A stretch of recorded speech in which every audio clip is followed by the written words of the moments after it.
दोस्तों, पिछली कहानी में आपने देखा कि अभिषेक और आकांक्षा भाई बहन थे और दोनों ने मिलकर एक बेकरी खोली थी और उन्हें अपनी वेबसाइट के जरिए अच्छा ऑर्डर मिलने लगा था। बिजनेस अच्छा चल निकला था, लेकिन फिर अभिषेक और उसकी पत्नी सौम्या ने सारा बिजनेस खुद रख लिया था और आकांक्षा को उससे अलग कर दिया था और उसकी शादी कर दी थी। इसमें अभिषेक और सौम्या के माँ बाप ने उनका साथ दिया था, यह बोलकर कि बेटियों का हक उनके ससुराल में होता है, ना कि मायके में।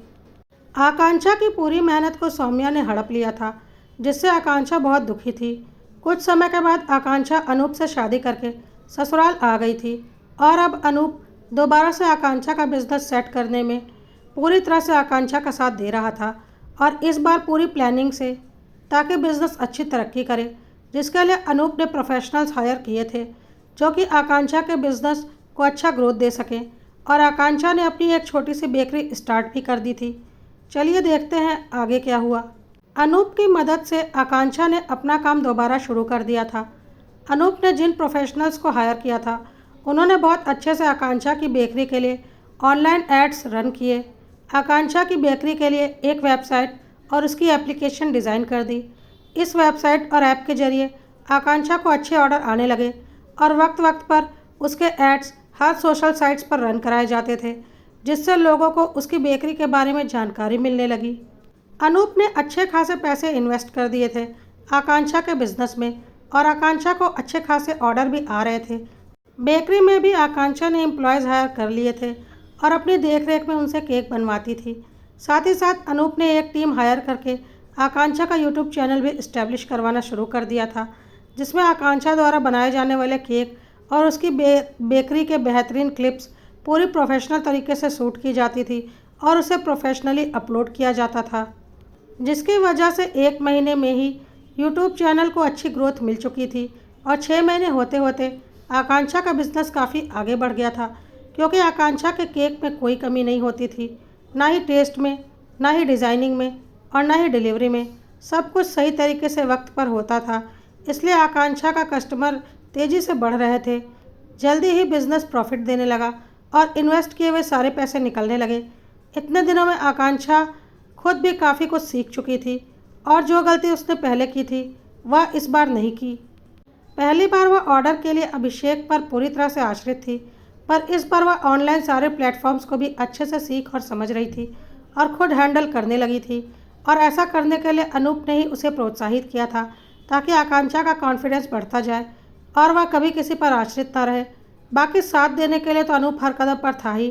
अब आकांक्षा पहले की तरह खुश रहने लगी थी, जिसकी वजह से अनूप, उसकी मम्मी और उसकी बहन प्रतिमा भी बहुत खुश थे। और क्योंकि इस बार आकांक्षा का बिजनेस बिल्कुल सोच समझ कर प्लान किया गया था और इसमें अच्छा खासा इन्वेस्टमेंट भी किया गया था, तो पिछली बार के बिजनेस की अपेक्षा इस बार आकांक्षा का बिजनेस ज़्यादा बड़े पैमाने पर ग्रो कर रहा था। और जल्दी ही आकांक्षा की बेकरी ने उसके भाई अभिषेक और सौम्या की बेकरी को बहुत पीछे छोड़ दिया था और उनसे काफ़ी आगे निकल गई थी। उधर सौम्या ने बेईमानी करके आकांक्षा का हक तो हड़प लिया था, लेकिन वह उस बेकरी को सही से चला नहीं पा रही थी। पूरी तरह से वह बेकरी स्टाफ के भरोसे थी। सौम्या खुद कुछ भी नहीं देखती थी, क्योंकि उसका केक बनाने में कोई इंटरेस्ट ही नहीं था। इसलिए केक के ऑर्डर तो आते थे और डिलीवरी भी होती थी, पर केक के टेस्ट में कोई ख़ास मज़ा नहीं होता था। बहुत ही सामान्य से केक होते थे और साथ ही सौम्या डिज़ाइनिंग पर भी ज़्यादा ध्यान नहीं देती थी, जिसकी वजह से अभिषेक और सौम्या का बिजनेस डाउन हो रहा था। अपनी कमियां सौम्या और अभिषेक को नहीं दिख रही थी, पर उन्हें ऐसा लग रहा था कि आकांक्षा जानबूझकर यह सब कुछ कर रही है ताकि उनका बिजनेस बर्बाद कर सके, जबकि उन्हें आकांक्षा की मेहनत नहीं दिख रही थी। उधर आकांक्षा 2-3 जगह से अच्छी कमाई कर रही थी और साथ ही साथ उसकी अच्छी पहचान भी बन गई थी, क्योंकि उसका अपना एक चेहरा था। लोग उसे उसके चैनल के जरिए बहुत अच्छे से पहचानने लगे थे और चैनल के जरिए भी उसकी अच्छी कमाई हो रही थी, क्योंकि उसके हर वीडियो पर मिलियंस में व्यूज़ आते थे। और यह सब कुछ सौम्या बिल्कुल बर्दाश्त नहीं कर पा रही थी, क्योंकि देखते ही देखते आकांक्षा सौम्या से बहुत आगे निकल चुकी थी। वह सौम्या जो कल आकांक्षा का सब कुछ हड़प कर बहुत खुश हो रही थी, आज फिर जलन के मारे पागल हो रही थी। और अभिषेक को भी कुछ ठीक नहीं लग रहा था, क्योंकि बिजनेस में लगातार घाटा हो रहा था और अब उसे लग रहा था कि कहीं नौकरी छोड़कर उसने कोई गलती ना कर दी हो। क्योंकि बिजनेस तो अब संभाल ही नहीं संभल रहा था। और इसकी वजह सिर्फ और सिर्फ यह थी कि अभिषेक ने हमेशा ऑनलाइन प्लेटफॉर्म ही संभाला था और केक का सारा काम तो आकांक्षा ही देखती थी, जिसे कि ज़बरदस्ती सौम्या को दिलवाया गया था और सौम्या को उसकी बिल्कुल भी जानकारी नहीं थी।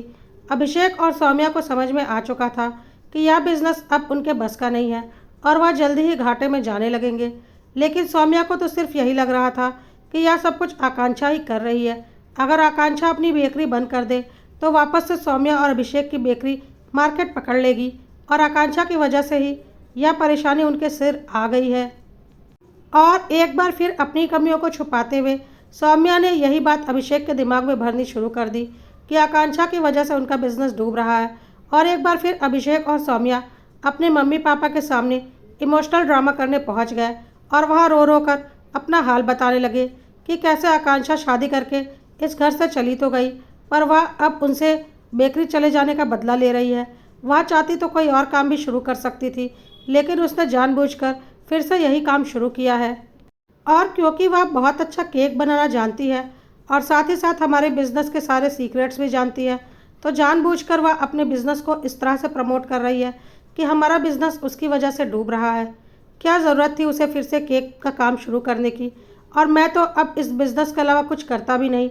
नौकरी तो मैंने कब की छोड़ दी है। दोबारा तो मुझे आसानी से नौकरी मिलेगी भी नहीं, क्योंकि काफ़ी वक्त हो गया है मुझे नौकरी छोड़े। पर अनूप तो अच्छा कमाता है, आकांक्षा को तो काम करने की कोई ज़रूरत ही नहीं है। सिर्फ और सिर्फ हमें बर्बाद करने के लिए उसने यह सब कुछ शुरू किया है। मम्मी पापा, आप सोचो, अगर ऐसे ही चलता रहा तो मैं और सौम्या तो सड़क पर आ जाएंगे। क्या होगा हमारा? हमारा पूरा फ्यूचर आपकी बेटी बर्बाद करके ही मानेगी। पता नहीं किस बात का बदला निकाल रही है। और तरह तरह से इमोशनल बातें करके अभिषेक और सौम्या ने अपने मम्मी पापा को इमोशनल ब्लैकमेल करना शुरू कर दिया। और एक बार फिर आकांक्षा के मम्मी पापा आकांक्षा के ससुराल पहुंच चुके थे अपने बेटे बहू की नाजायज़ मांगों को पूरा करवाने के लिए। कुछ देर इधर उधर की बात करने के बाद आकांक्षा की मम्मी मुद्दे पर आ चुकी थी और उन्होंने आकांक्षा और उसकी सास से बोला, मैं एक बात बोलना चाहती हूँ। हमने देखभाल कर आकांक्षा की शादी अच्छे घर में की है। अनूप अच्छा कमाता है, फिर आकांक्षा को यह सब कुछ करने की क्या ज़रूरत है? आकांक्षा के इस काम को शुरू करने की वजह से हमारे बेटे बहू का बिजनेस ठप पड़ता जा रहा है। उनका बिजनेस अगर इसी तरह से डूबता गया तो एक दिन वह पूरी तरह से बर्बाद हो जाएंगे। आकांक्षा को तो किसी बात की कोई कमी नहीं है। मेरे ख्याल से उसे यह बेकरी बंद कर देनी चाहिए। कम से कम अपने भाई के लिए इतना तो वह कर ही सकती है, वरना उसका भाई भाभी, उसका मायका बर्बाद हो जाएगा। क्या वह अपने हाथों अपने भाई भाभी का घर बर्बाद करना चाहती है? क्या ज़रूरत थी उसे बेकरी खोलने की? वह कोई और काम भी तो कर सकती थी ना। शायद सिर्फ अपने भाई भाभी का बिजनेस बर्बाद करने के लिए उसने यह कदम उठाया है। यह सब कुछ सुनकर आकांक्षा तिलमिला गई और बोली, वाह मम्मी, पहले भी एक बार मेरी मेहनत का बिजनेस छीनकर अपने बेटे बहू की झोली में डाल चुकी हो, और अब दोबारा जब मैंने सब कुछ शुरू किया तो दोबारा उसे ख़त्म करने के लिए अपने बेटे बहू का रोना लेकर मेरे पास आ गई। आकांक्षा की सास सब कुछ सुन रही थी, पर वह माँ बेटी के बीच में अभी कुछ बोलना नहीं चाह रही थी, पर ज़रूरत पड़ने पर वह ज़रूर बोलती। आकांक्षा की मम्मी ने फिर से अपने इमोशनल ड्रामे शुरू कर दिए और बोला, देख बेटा, अभिषेक और सौम्या तेरे भाई भाभी हैं। हमारे बाद उनसे ही तेरा मायका चलेगा। उन्हें दुखी मत कर। तू क्या चाहती है? तेरे भाई भाभी पूरी तरह से बर्बाद हो जाए? अरे कैसी बहन है तू, जो अपने भाई भाभी के बिजनेस को ही बर्बाद करने पर तुली है। आकांक्षा के मम्मी पापा ने इस तरह से आकांक्षा को ब्लैकमेल करना शुरू किया कि आकांक्षा कुछ बोल ही नहीं पा रही थी और आकांक्षा की मम्मी लगातार उसके ऊपर एक से एक इल्ज़ाम लगाए जा रही थी और आकांक्षा ना चाहते हुए भी खुद को दोषी समझने लग रही थी। उसकी मम्मी उसे यह एहसास कराए जा रही थी कि उसकी वजह से ही अभिषेक और सौम्या का बिजनेस बर्बाद हुआ है। आकांक्षा की सास यह सब कुछ देख रही थी और उन्हें समझ में आ रहा था कि किस तरह से एक माँ बाप अपने बेटे बहू की नाजायज़ मांगों को पूरा करने के लिए अपनी बेटी का सब कुछ बर्बाद करने पर उतारू है, और अब उनसे बर्दाश्त नहीं हुआ। उन्होंने आकांक्षा से बोला, बेटा तुम अंदर जाओ। आकांक्षा की मम्मी ने बोला, नहीं नहीं, मुझे मेरी बेटी से बात करनी है। लेकिन आकांक्षा की सासू माँ ने बोला, बेटा तुम अंदर जाओ। और उन्होंने आकांक्षा की मम्मी की तरफ रुख किया और बोला, आप मुझे बोलिए, क्या बोलना है? आकांक्षा की मम्मी ने फिर अपना वही राग आलापना शुरू किया कि आकांक्षा की वजह से उनके बेटे बहू बहुत दुखी हैं और उनका बिजनेस बर्बाद हो रहा है। अब आकांक्षा की सास ने साफ साफ शब्दों में कहा, देखिए बहन जी, आपके बेटे बहू की नाजायज़ मांगों को पूरा करने के लिए मैं अपने बेटे बहू की मेहनत को बर्बाद नहीं कर सकती। आपके बेटे बहू अपना बिजनेस नहीं संभाल पा रहे हैं तो इसके लिए वह खुद जिम्मेदार हैं, और इसके लिए मैं अपने बेटे बहू की मेहनत को बर्बाद बिल्कुल भी नहीं होने दूंगी।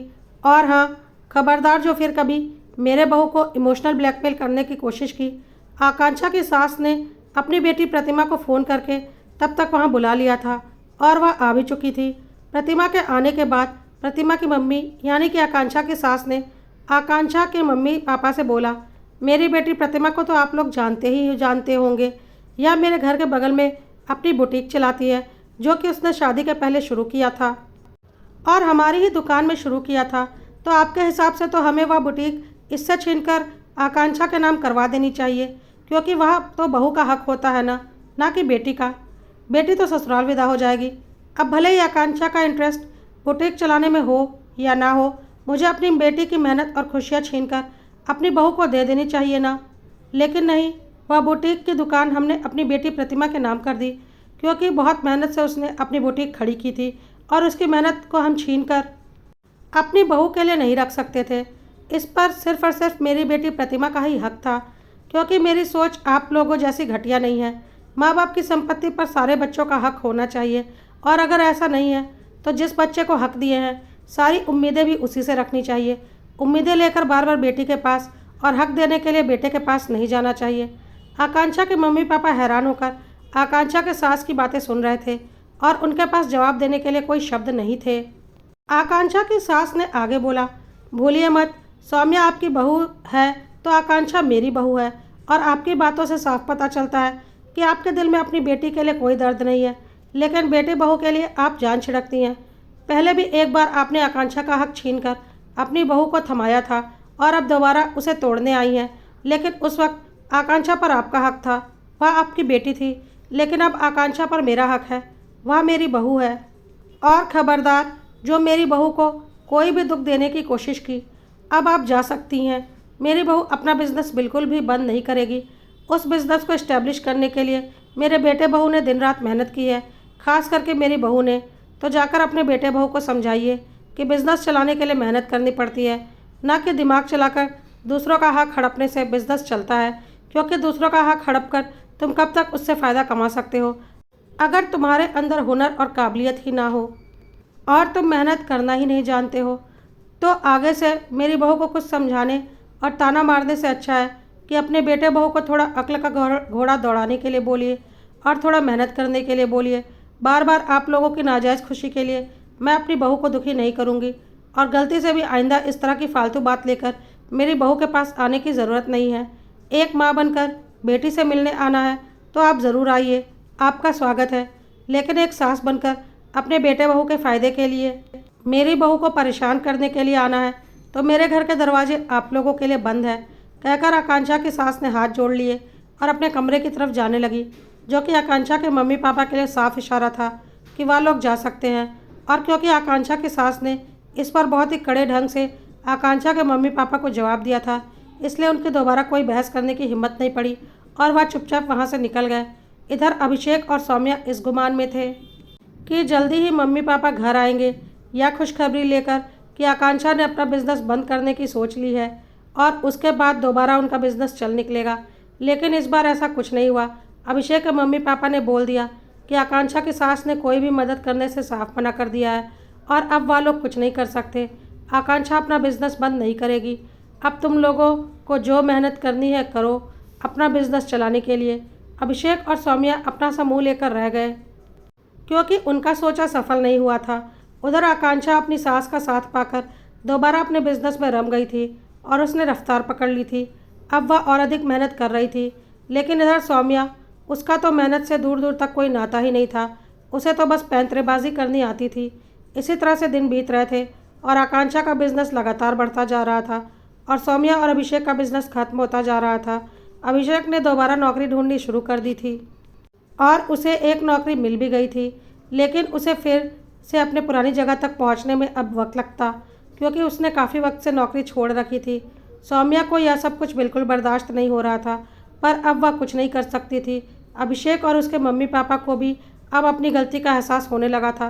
उन्हें समझ में आने लगा था कि बिज़नेस चलाने के लिए मेहनत और काबिलियत लगती है, ना कि हक जताने से बिज़नेस चलता है। और गलती आकांक्षा की नहीं, उनकी खुद की थी। अगर आकांक्षा को उन्होंने बिज़नेस से नहीं निकाला होता तो शायद आज यही बिज़नेस काफ़ी आगे होता और पार्टनरशिप में अच्छी ग्रोथ कर रहा होता। पर अब सब कुछ खत्म हो चुका था और अपने अड़ियल रवैये की वजह से और बेटा बेटी में फ़र्क करने की वजह से आकांक्षा के मम्मी पापा अपनी बेटी को और अभिषेक अपनी बहन को हमेशा के लिए खो चुका था। धमकी वह लोग देते थे रिश्ता तोड़ने की, और आकांक्षा ने रिश्ता तोड़कर दिखा दिया था, क्योंकि स्वार्थ का रिश्ता आखिर वह कब तक निभाती। सौम्या की जलन खत्म होने का नाम नहीं ले रही थी, लेकिन वह कुछ भी नहीं कर पा रही थी, क्योंकि उसे पता था कि अब आकांक्षा अकेली नहीं है और आकांक्षा को कुछ भी बोलने से पहले उसकी सास, पति और ननंद का सामना करना पड़ेगा, जो कि उसके बस की बात नहीं थी। उसकी यह धमकी भी किसी काम नहीं आई थी कि आकांक्षा का मायके से सारा रिश्ता खत्म हो जाएगा, क्योंकि आकांक्षा ने खुद ही मायके से अपना सारा रिश्ता खत्म कर दिया था। उसे वहाँ से कोई रिश्ता रखना ही नहीं था जहाँ सिर्फ स्वार्थी लोग रहते हों, जिनके लिए बेटी की कोई कीमत ही नहीं है। दिन ऐसे ही गुजर रहे थे। आकांक्षा को एक बहुत बड़ा ऑर्डर मिला था, एक मल्टीनेशनल कंपनी में न्यू ईयर पर कंपनी के सारे एम्प्लॉयज़ के लिए एक एक स्पेशल और कस्टमाइज केक का, उनके अल्फ़ाबेट के हिसाब से। आकांक्षा ज़ोर शोर से तैयारी कर रही थी, क्योंकि कंपनी में करीब करीब 500 एम्प्लॉयज़ थे और आकांक्षा को वक्त पर डिलीवरी करवानी थी। इसलिए वह दिन रात मेहनत कर रही थी। रात दिन बेकरी में काम चल रहा था ताकि वक्त पर डिलीवरी हो जाए। सारे केक बन चुके थे और अब उनके ऊपर डेकोरेशन का काम चल रहा था। आकांक्षा खुद अपनी देखरेख में सारा काम करवा रही थी ताकि केक में कोई कमी ना रहे। आखिर उसके इमेज का सवाल था। और अब केक के आइसिंग का काम शुरू हो चुका था। आइसिंग करने से पहले उसने आइसिंग क्रीम थोड़ी सी टेस्ट की, पर उस क्रीम का टेस्ट कुछ अलग सा लगा और आकांक्षा को ऐसा लगा कि ज़रूर कुछ गड़बड़ है। उसने सबको रोक दिया, क्योंकि क्रीम में ऐसा टेस्ट उसे कभी नहीं आया था। उसने तुरंत ही बेकरी के सारे सीसीटीवी कैमरे चेक करवाए, तो एक कैमरे में साफ एक आदमी कैप्चर हुआ था, जो क्रीम में कुछ अलग सा पाउडर मिला रहा था, और वह बेकरी का कर्मचारी लग भी नहीं रहा था। जल्दी ही उस कर्मचारी को खोजा गया, लेकिन वह नहीं मिला। आकांक्षा को समझ में आ चुका था कि क्रीम में कुछ मिलावट की गई है। आकांक्षा ने केक को भी अच्छे से टेस्ट किया और सारे कैमरे चेक किए, पर बाकी सब कुछ ठीक था। इसलिए आकांक्षा ने तुरंत दूसरी क्रीम तैयार करवाई और एम्प्लॉयज़ को केक डेकोरेट करने के लिए बोला, और ख़ुद अनूप के साथ तुरंत पुलिस स्टेशन चली गई। वहाँ जाकर उसने कंप्लेंट लिखवाई कि उसकी बेकरी में किसी अनजान आदमी ने कुछ मिलावट करने की कोशिश की है, क्योंकि पुलिस वालों को समझ में आ गया था कि वहाँ एक खतरनाक साजिश है जिससे कि किसी की जान भी जा सकती थी। इसलिए उन्होंने केस को बहुत सीरियसली लिया। जल्दी ही वह आदमी पकड़ा गया और जब उससे पूछताछ की गई तो उसने सौम्या का नाम लिया।